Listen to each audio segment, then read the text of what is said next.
Moi, je pense que, comme on avait dit dans l'ancien temps à quelqu'un, de tels discours, on peut dire on va vous écouter demain.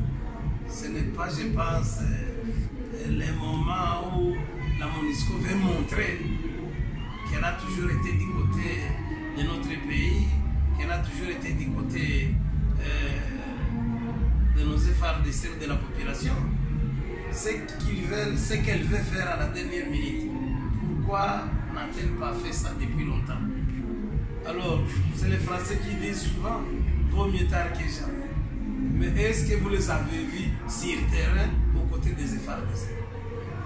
Et en même temps, je pense que ça c'est des chantages, messieurs les journalistes. Nous avons entendu que non, le M23 devait prendre la ville avant le 23 mars et qu'il devait fêter même cet anniversaire dans la ville de Goma. Est-ce que vous les avez vus le 23 mars? Après, ils ont dit non, non, nous allons fêter l'indépendance le 30 juin dans la ville de Goma. Ils ont fêté le 30 juin dans cette ville. Ils ont eu plusieurs tentatives. Mais je pense qu'ils ont compris quand même que les choses ont changé. Ils ont affaire, n'est-ce pas, aux militaires qui sont déterminés, que nous louons d'ailleurs en passant, la bravoure de nos FARDC. Ils ont affaire à nos compatriotes, communément appelés les Ouazalais. Je pense que vous avez entendu comment effectivement ceux qui ont pensé s'aventurer, pensant même passer dans les groupements des Roussailles pour venir de ça, comment ils ont été sérieusement massacrés.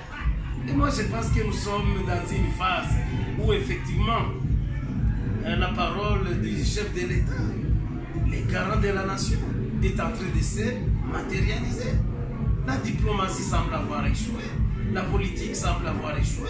Maintenant nous sommes, n'est-ce pas, à la dernière phase où effectivement, vous voyez, c'est maintenant un combat.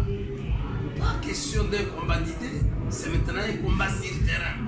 Et nous sommes fiers et contents quand nous apprenons par exemple que nos FARDC, nos compatriotes récupèrent Kichanga, récupèrent Kibumba. Ça c'est de très bonnes nouvelles. Est-ce que quand nos FARDC récupèrent de tels milliers, vous allez me dire qu'il y a eu c'est pas un soutien de la part de la MONUSCO?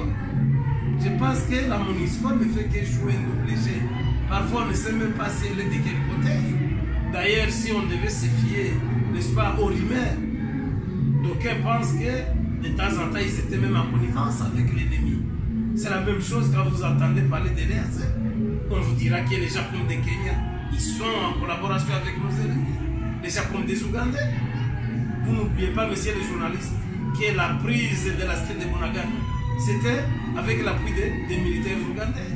Donc moi, je pense que au lieu de continuer à compter sur des faux coopérants, des faux ennemis, des faux voisins, nous pouvons, n'est-ce pas, commencer à compter sur nous-mêmes. Je salue cet éveil de conscience qu'on retrouve chez nos compatriotes. Je salue la bravoure du chef de l'État qui, selon lui, on ne peut même pas laisser un centimètre d'un territoire national à qui que ce soit. Et moi, je pense m'inscrire dans cette dynamique où le Congo finalement a compris qu'il a plus d'ennemis que d'amis, qui ont toujours appuyé Kigali, qui ont toujours appuyé le M23. N'est-ce pas, toutes ces grandes puissances entre guillemets, les États-Unis qui ne font que parler du génocide des Tutsis. Est-ce qu'il n'y a pas de Hutus massacrés par les Tutsis en 1994?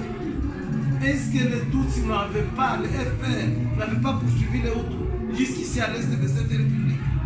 Pourquoi avoir un penchant, n'est-ce pas, subjectiviste jusqu'à un niveau très élevé?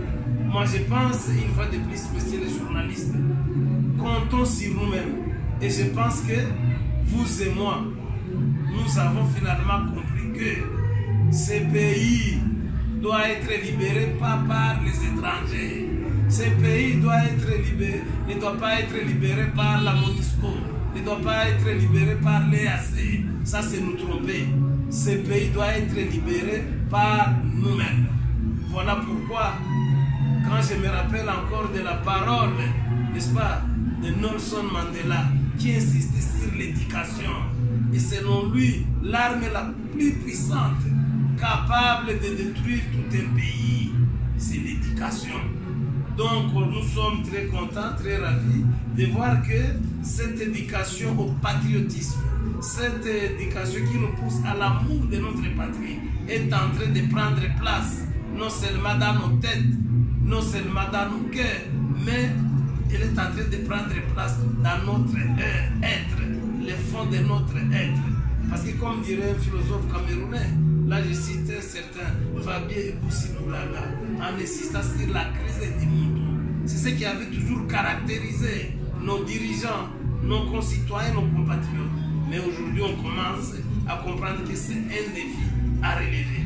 Voilà pourquoi, sans pour autant me fier à ce que vous avez entendu auprès, n'est-ce pas, de la MONUSCO, moi je ne compte que sur nos efforts d'essai.